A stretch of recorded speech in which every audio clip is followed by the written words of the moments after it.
น้ำแกงน้ำไม้กับแสดงมาเสือน้ำจะนางก็พอตัวเขียวงามเนาะพอละพอดีน้ำพอดีต่อ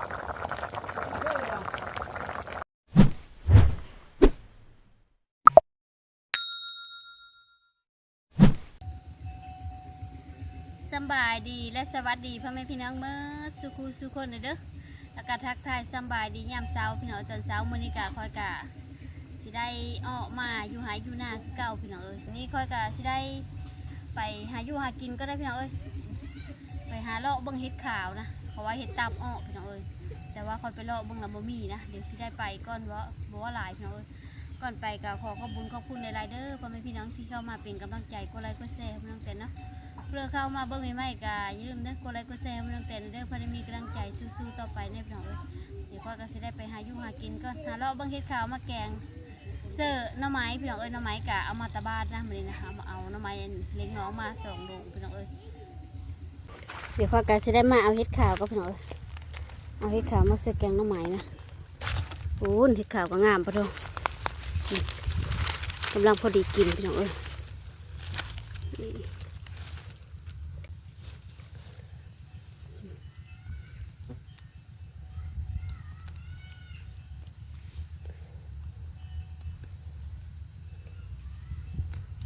เกล็ดหัวยูเต้เห็ดออกพี่น้อง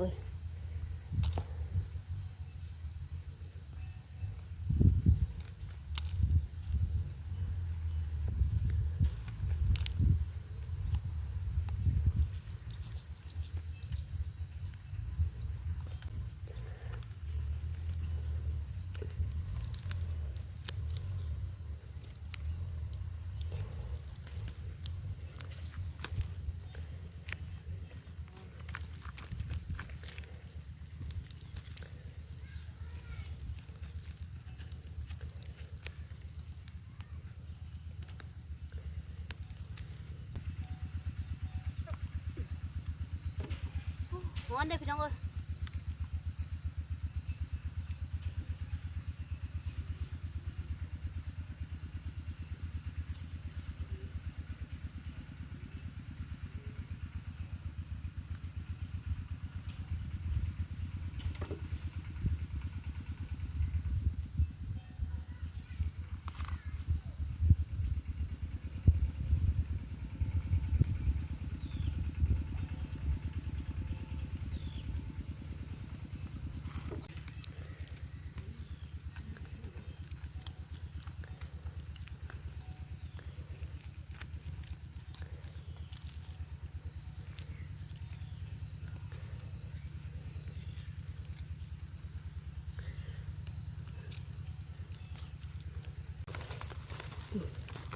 ตัวนี้เห็ดบดพี่น้องขอนมะม่วงเห็ดบดเห็ดขาวมัน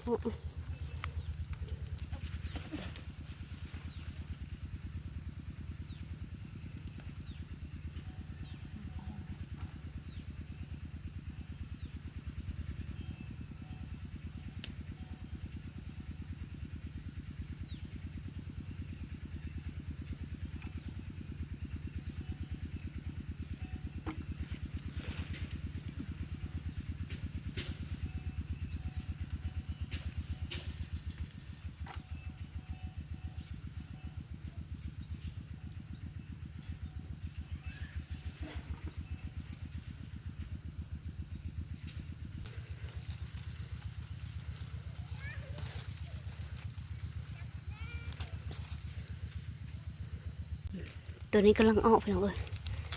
นี่กำลังออกนี่เฮ็ดบดทั้งหมดพี่น้องแถวนี้ได้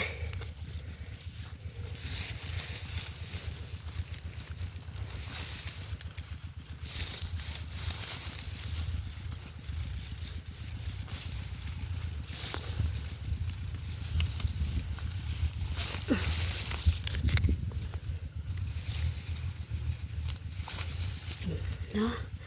ดอกใหญ่ๆพี่น้อง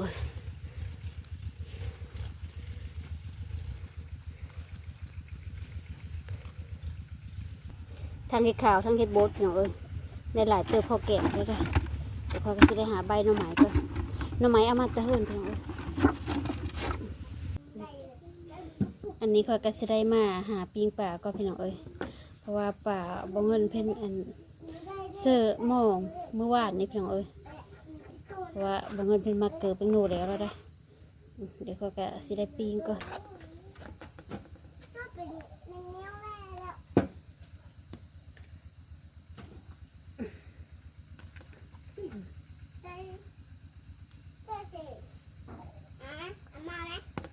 ตัวใหญ่พี่น้องเอ้ยแล้วปิงตัวใหญ่ก็ละปิ้งตัวนี้ด้วยปิ้งปลาเข็งนี่ด้วยแม่ปิงตัวนี้ มาแล้วปิ้งปลาเข็งนี่มึงด้วยปิ้งมันปิ้งปลาเข็งนี่ปิงแต่3 ตัวพี่น้องเอ้ย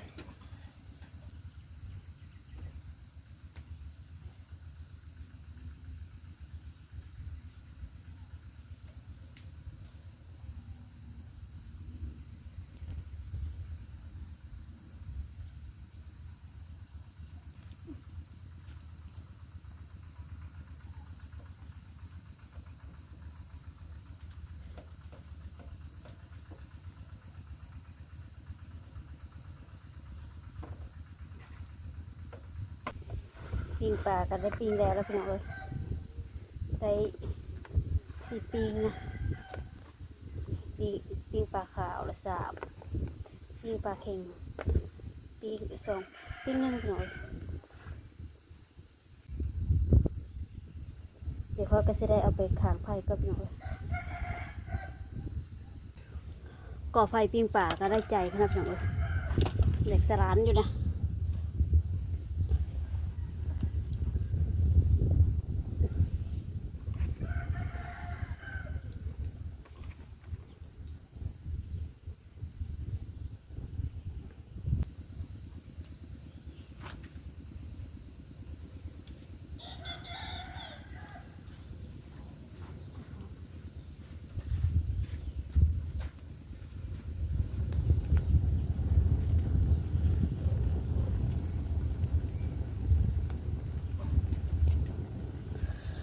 อุ้ยฮ้อน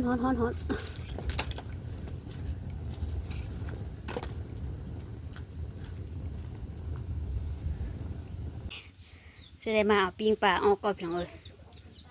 ว้ายไฟไหม้แล้วตัวนี้ไฟไหม้คือเดี๋ยวมาเอาออกก่อน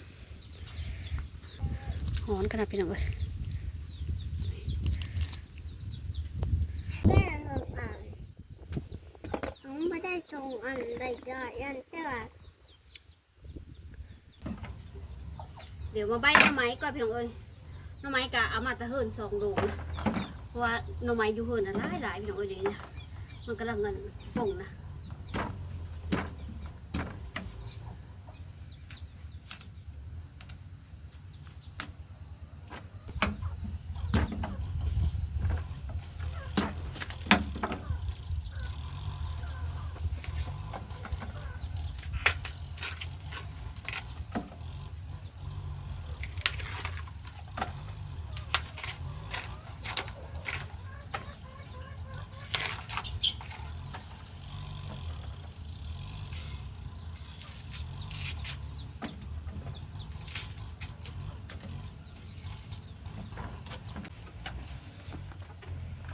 หน่อไม้กับใบแดดพี่น้องเอ้ยเดี๋ยวจะได้มาล้างมาผ่านก่อนมาผ่าก่อนหน่อไม้กับผู้ดีแกงพี่น้องเอ้ย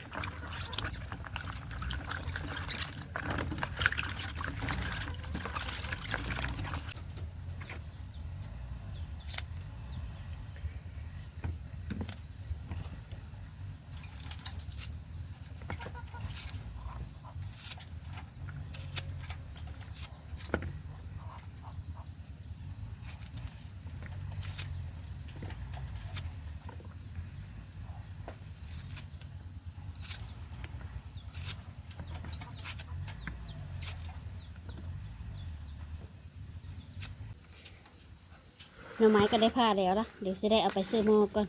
เพราะว่าขาดหม้อขึ้นไหวก่อนพี่น้องเอ้ยเพราะว่าเยอะมันหอมนะ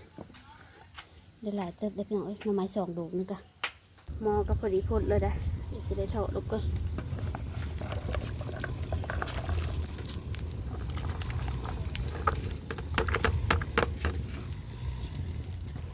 วันนี้ก็อ้อมจนน้ำแห้งน้ำขิวน้ำขมมันอ่อนแล้วเขาจะได้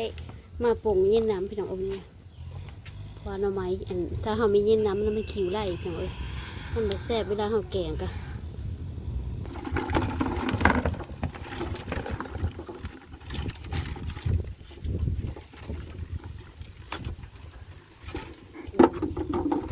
ตัดตีนเฮ็ดก่อนห้าวมาละเฮ็ดกันคือว่าพี่น้องมาแดดพอก็ละพอดีว่าเงินเพิ่นไถหน้าพี่น้องไถหน้าได้สะดุดไงกัน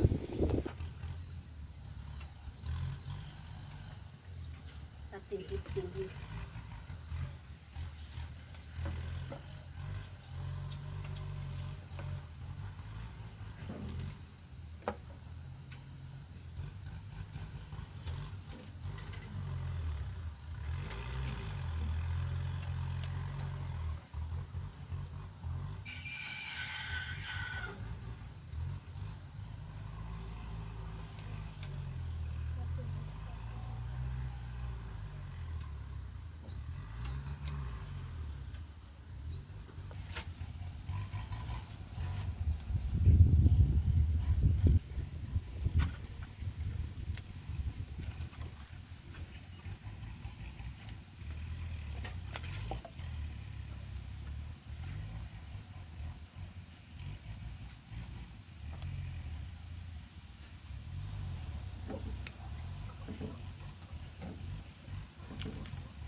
เดี๋ยวค่อยสิได้มาปรุง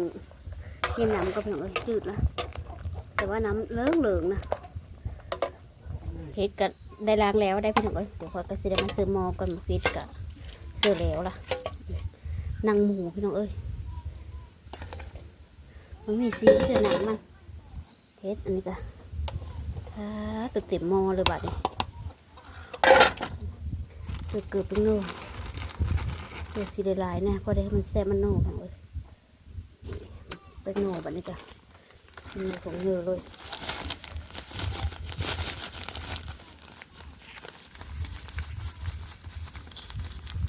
เดี๋ยวค่อยสิเดี๋ยวมาเติมน้ำนี่จ้ะจะเอาไปขางหม้อเลย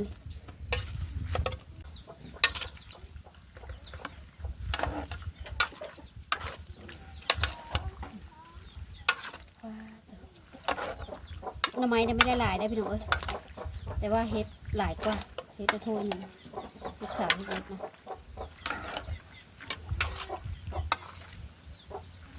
ค้างก่อนดีกว่า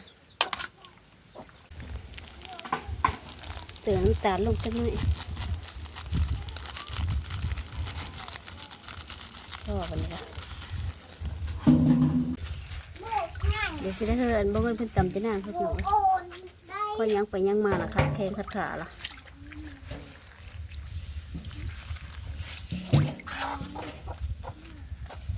เอามือไปลายก็ได้หน่อยที่น่าคือกับกระเบื้อง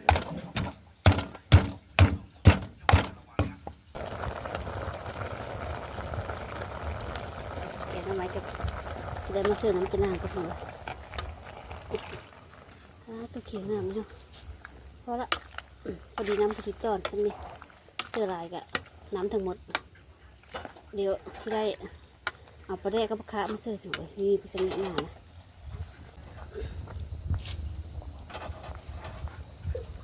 น้ำจะนั่งเขียวงามเลย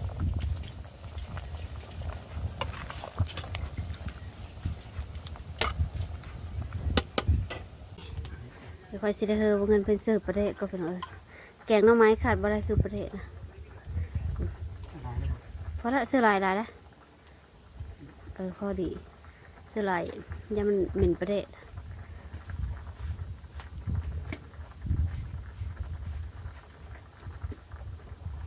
เอาปลาคาลงมาดีกว่า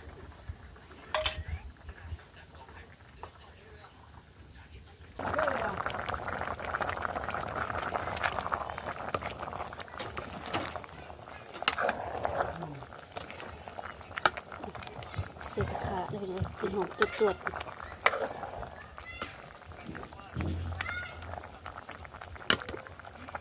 งลูกไม้กระป๋องแล้วได้พี่น้องเอ้ยเดี๋ยวจะได้มาตากก่อน ยางงูหรอกไม่ยางงูงูชนมางูงูชนมาเจ้ามาใช้ช้อนหรอกลูกมัน ว่าหมูนึงก็สร้างไฟเป็นสร้างเหียนแล้วหมูนึงมันเป็นนี่ก็บริเวณพื้นมันบริเวณเป็นสร้างเป็นหมูนั่นมันจะคนดูด้วยคนตามบ่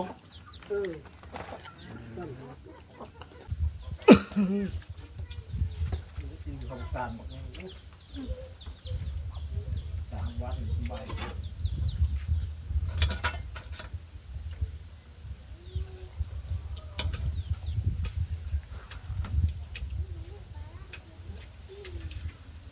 กินบ้างเลยกิ้ว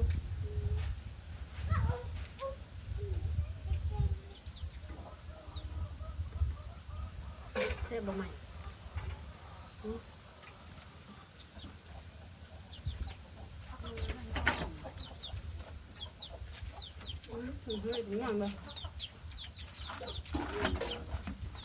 อันนี้ก็พอเดี๋ยวกินข้าวก็ได้ยาแล้วพี่น้องกินข้าวยาแล้วก็พอดีคำพอดีนะตอนนี้ก็เวลาก็3 โมงพี่น้องเอ้ยเดี๋ยวคอยก็จะได้มาขอปิดคลิปเลยเนาะคลิปนี้คอยก็ได้ถ่ายพ่อแม่พี่น้องเบื้องซ้ำนี้คลิปหน้าพอกันไม่เด้อพ่อแม่พี่น้องเด้อก็ขอขอบคุญขอบคุณหลายๆที่เข้ามาปิดกำลังใจก็ไลค์ก็แชร์ให้มันน้องแต่นเนาะเพื่อเข้ามาเบื้องใหม่ๆก็อย่าลืมเนาะก็ไลค์ก็แชร์ให้มันน้องแต่นเด้อเพื่อได้มีกำลังใจสู้ๆต่อไปเนี่ยพี่น้องเอ้ยเดี๋ยวคอยก็จะได้มาขอตัวพักผ่อนก็